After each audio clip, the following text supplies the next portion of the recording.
তারপরে তুমি আযান দাও।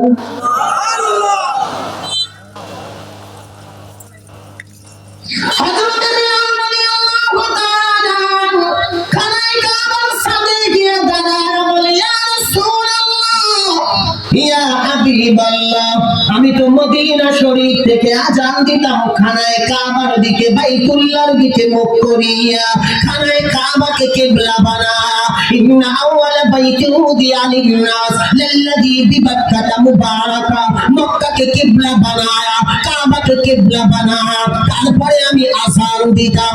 কিন্তু আজ আমি তো খানায় কাবা যেটা কিবলা বানাইতাম, ওই কিবলা তো আমার পায়ের নিচে, আমি তো কিবলার ছাদে। আওয়াজ হয় না আরো জোরে? নবী এতদিন কিবলার দিকে মুখ করে আযান দিতাম, আজকের তো কিবলা আমার পায়ের তলায়, আমি তো কিবলার ছাদে, আযানটা দিব কোন দিকে ফিরিয়া? রহমতের নবী বলে, বিলাল রে, আযান দাও, কাবার তো কাবা আছে, ওই কাবার দিকে ফিরে তুমি আযান দাও। হাবশী বিলাল ছিলেন কৃতদাস, পড়ালেখা জানতেন না, কিন্তু আল্লাহ তাআলা তার জ্ঞান কি পরিমাণ বাড়া দিছে। কাবার সাথে দাঁড়ায়া রুকনে ইয়ামানির দিকে মুখ করিয়া, রুকনে ইয়ামানির দিকে মুখ করিয়া তিনি আযান শুরু করে দিলেন। যখনই আসছে আশহাদু আন্না মুহাম্মাদার রাসূলুল্লাহ, তিনি আযানের সময় নিজের শাহাদাত আঙ্গুল দিয়া রহমতের নবীর দিকে ইশারা করে বলতেছেন। যখন আসছে আশহাদু আন্না মুহাম্মাদুর রাসূলুল্লাহ, তখন তিনি আঙ্গুল দিয়া কাকে দেখাচ্ছেন? নবীকে। রহমতের নবী তখন রুকনে ইয়ামানিতে, ফতুয়া শামীতেও আসছে আলোচনাটি, রুকনে ইয়ামানির কোনা বরাবর দাঁড়ানো হাবশী বিলাল ওদিকে ফিরে আযান দিয়ে নবীর নাম যখন আসছে, তখন আশহাদু আন্না মুহাম্মাদান রাসূলুল্লাহ, সুবহানাল্লাহ বলবেন না? আযান দিলেন, খুব খেয়াল। আযান শেষ হয়ে যায়,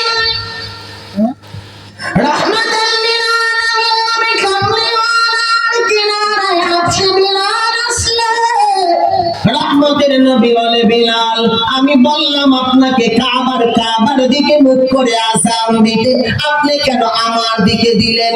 ইয়া রাসূলুল্লাহ, ইয়া হাবিবাল্লাহ, নবী গো, আমি জানি কাবা হলো মানুষের কিবলা, কিন্তু আমি জানি আপনি রহমতের নবীকে আল্লাহ না বানাইলে খানায় কাবা আল্লাহ বানাইতো না। তাই ওই আকীদা বিশ্বাস নিয়ে আমি আপনার দিকে মুখ করে আযান দিছি। রহমতের নবী বলে, বিলাল রে, তাই তো আমি রহমতের নবী খুশি। হাসরের ময়দানে আমি নবী যেই জান্নাতে থাকবো রে, তুমি বিলাল আমি নবীর সাথে আল্লাহ একই জান্নাতে থাকবা। একটু মুহাব্বতে বলা যাবে সুবহানাল্লাহ। নবীর মুহাব্বত লাগবে না লাগবে? কম না বেশি? জানের চাইতে বেশি। আমি বলছিলাম বাবারা, খন্দকের যুদ্ধের ময়দানে, মনে আছে? শেষ আর আলোচনা লম্বা না, শেষ কর। খন্দকের যুদ্ধের ময়দানে রহমতের নবী কামলি ওয়ালা খন্দকের কাজ করতেছে সাহাবীদেরকে নিয়ে। হঠাৎ সালমান ফারসি রাদিয়াল্লাহু তাআলা রহমতের নবীর কিনারায় এসে ডেকে বলে, ইয়া রাসূলুল্লাহ, নবী, খোদার নবী, মায়ের নবী গো, আল্লাহ তাআলার কি কুদরত বুঝি না। খন্দকের কাজ করতে গিয়ে দেখি বিশাল বড় একটা পাথর, আমরা তো সরাতে পারি না, নাড়াতে পারি না। রহমতের নবী বলে, কোদালটা আমার হাতে দাও। রহমতের নবী কোদাল নিয়ে পাথরের উপরে যখন আঘাত করলেন, পাথর থেকে আগুন জ্বলে উঠল। ওই আগুনের ঝলকে রহমতের নবী সিরিয়া পর্যন্ত দেখতে পেলেন। দ্বিতীয়বার আঘাত করলেন, পাথর ফেটে গেল। রহমতের নবী শাম পর্যন্ত দেখতে পেলেন। এভাবে 3 বার আঘাত করার পাথরটা ভেঙে চৌচির হয়ে যায়। রহমতের নবী বললেন, এই সাহাবীরা শোনো, যতটুক পর্যন্ত দেখা গেছে ততটুক পর্যন্ত মুসলমানরা অধীনে আসবে, তারা বাদশা হবে। কিন্তু যে কথাটা আমি শোনাতে চাচ্ছি 5-7 মিনিট, জানি আপনাদের বিরক্তি হবে, প্রধান মেহমান আসা পর্যন্ত একটু মারহাবা বলেন। যে হাত মুবারক জাগালেন, হঠাৎ তাকায়া দেখলেন রহমতের নবীর পেট মুবারকে পাথর বাঁধা। পেট মুবারকে পাথর বাঁধা। এটা দেখে হযরতে জাবের রাদিয়াল্লাহু তাআলা বাড়িতে গেলেন। একটা দৌড় দিয়ে বাড়িতে গিয়ে বলে, প্রাণের বিবি রে, তাড়াতাড়ি করে শোনো, ঘরে কোনো খাবার আছে কিনা আমাকে একটু বলো। স্ত্রী ডাক দিয়া বলে, প্রাণের স্বামী, ঘরে খাবার বলতে মাত্র 3 সেরের মতো আটা, ছোট্ট একটা বকরির বাচ্চা, আর কোনো খাবার আমার ঘরে। শেষ কথা। আপনাদের একটু মনোযোগ চাই, বিরক্তি হয়েছে? এই কথাটুকু দিল দিয়ে শোনেন, আলোচনা সমাপ্তি।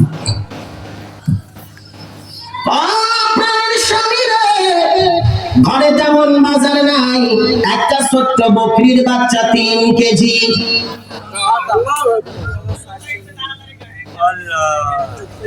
মারহাবা বলেন, আলহামদুলিল্লাহ বলেন, শুকরান।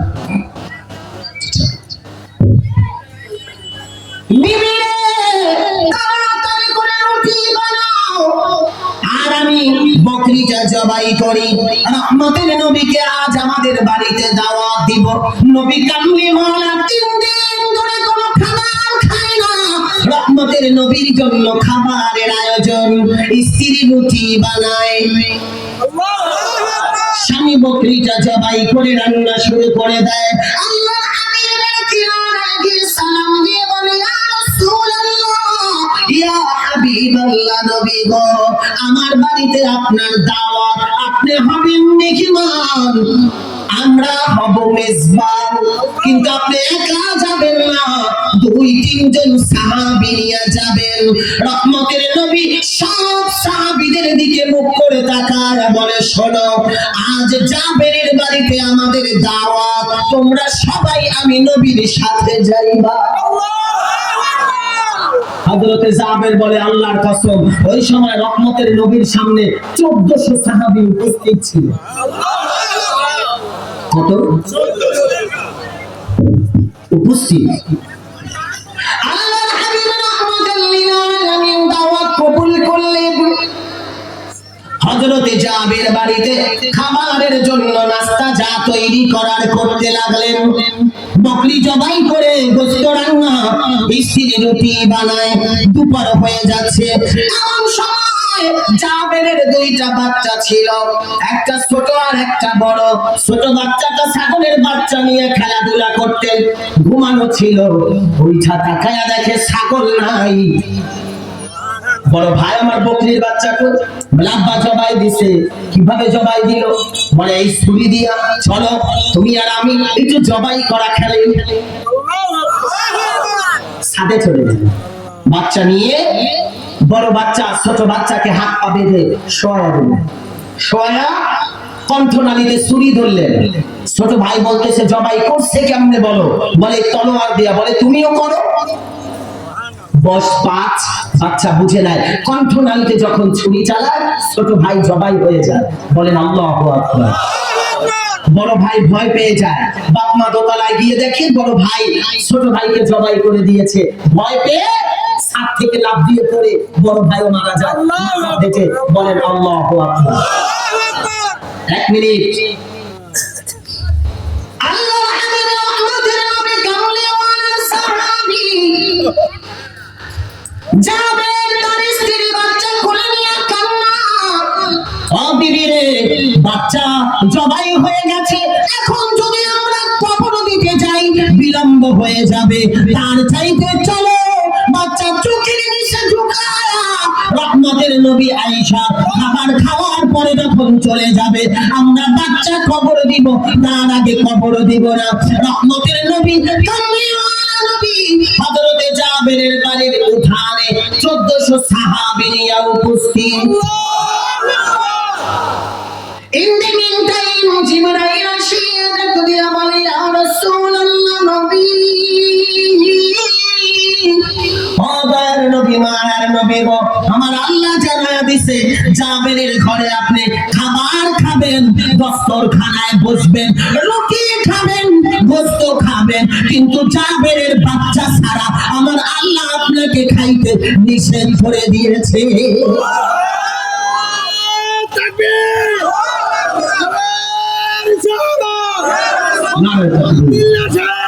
নারায়ে তাকবীর, বলেন নারায়ে তাকবীর, নারায়ে রিসালাত।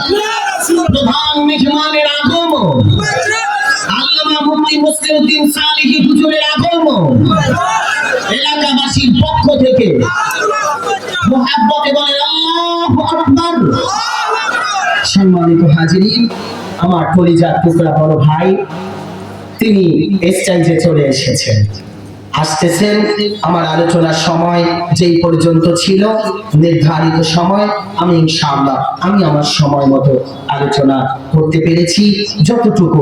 শুধু আপনাদেরকে একটা কথা বুঝিয়েছি, নবীর মুহাব্বত, নবীর মুহাব্বত যেখানে থাকেন, যে অবস্থাতে থাকেন, নবীর ভালোবাসা ছেড়ে দেওয়া যাবে না, কমানো যাবে না।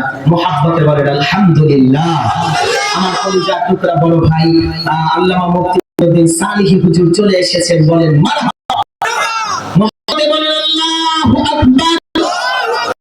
আমার দেখতে যেমনই সম্রাট, মাশাআল্লাহ, আল্লাহ তাআলা নূর দান করুন, আল্লাহ তাআলা এমন কিছু আলোচনা উপহার দেওয়ার তৌফিক দান করুন যাতে আশিকদের হৃদয়ের খোরাক হবে। আমিন। ওয়া আখির দাওয়ানা আনিল হামদুলিল্লাহ।